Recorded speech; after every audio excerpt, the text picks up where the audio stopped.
كلمة أسمعها كثيرا، اسمع هذه الآية عشان تعرفها. الله عز وجل يقول: وإن تطع أكثر من في الأرض يضلوك عن سبيل الله. أكثر الناس يسلكون بنا أودية الهلاك. من أجل ذلك الله عز وجل يقول في سورة يوسف: وما أكثر الناس ولو حرصت بمؤمنين.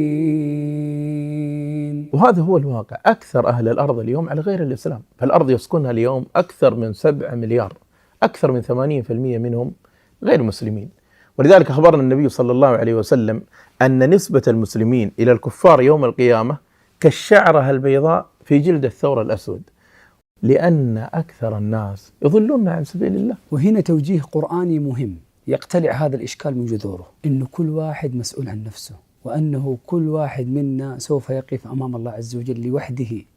الله جل في علاه يقول: ولقد جئتمونا فرادا كما خلقناكم أول مرة. والله عز وجل يقول في مريم: وكلهم آتيه يوم القيامة فردا.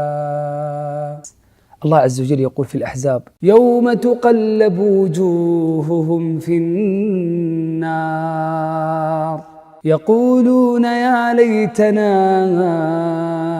أطعنا الله وأطعنا الرسولا وقالوا ربنا إنا أطعنا سادتنا وكبراءنا فأضلونا السبيلا ربنا آتهم ضعفين من العذاب والعنهم لعنا كبيرا.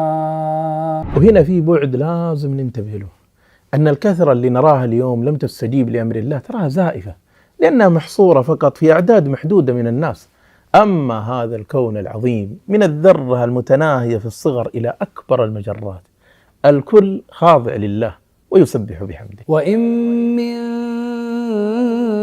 شيء إلا يسبح بحمده ولكن لا تفقهون تسبيحهم إنه كان حليما غفورا. مليارات الملائكة هل فيهم عاصي لله جل وعلا واحد؟ لا يعصون الله ما أمرهم ويفعلون ما يؤمرون.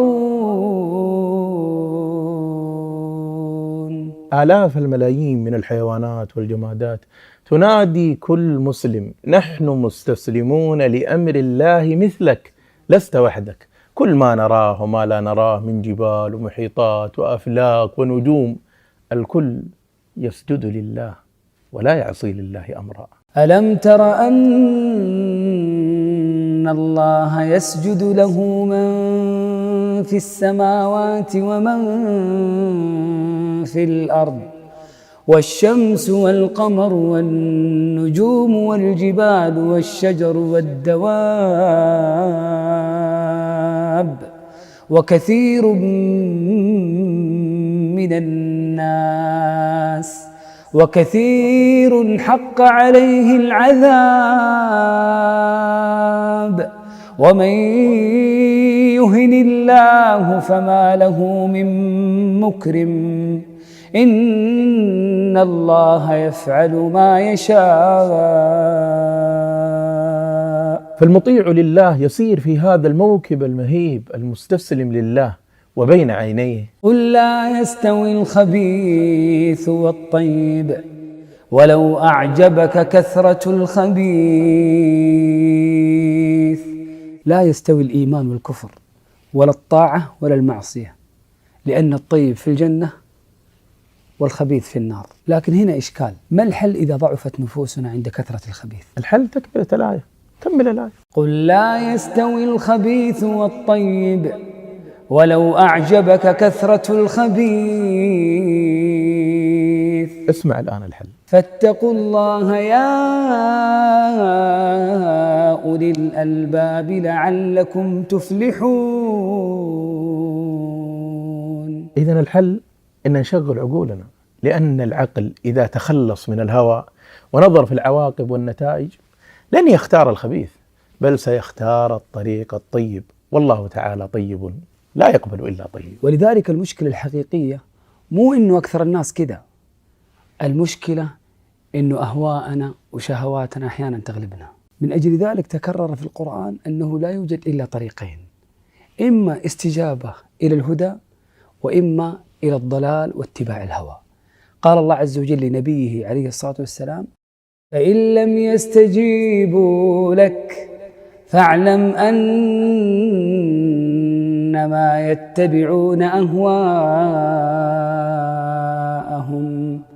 ومن أضل ممن اتبع هواه بغير هدى من الله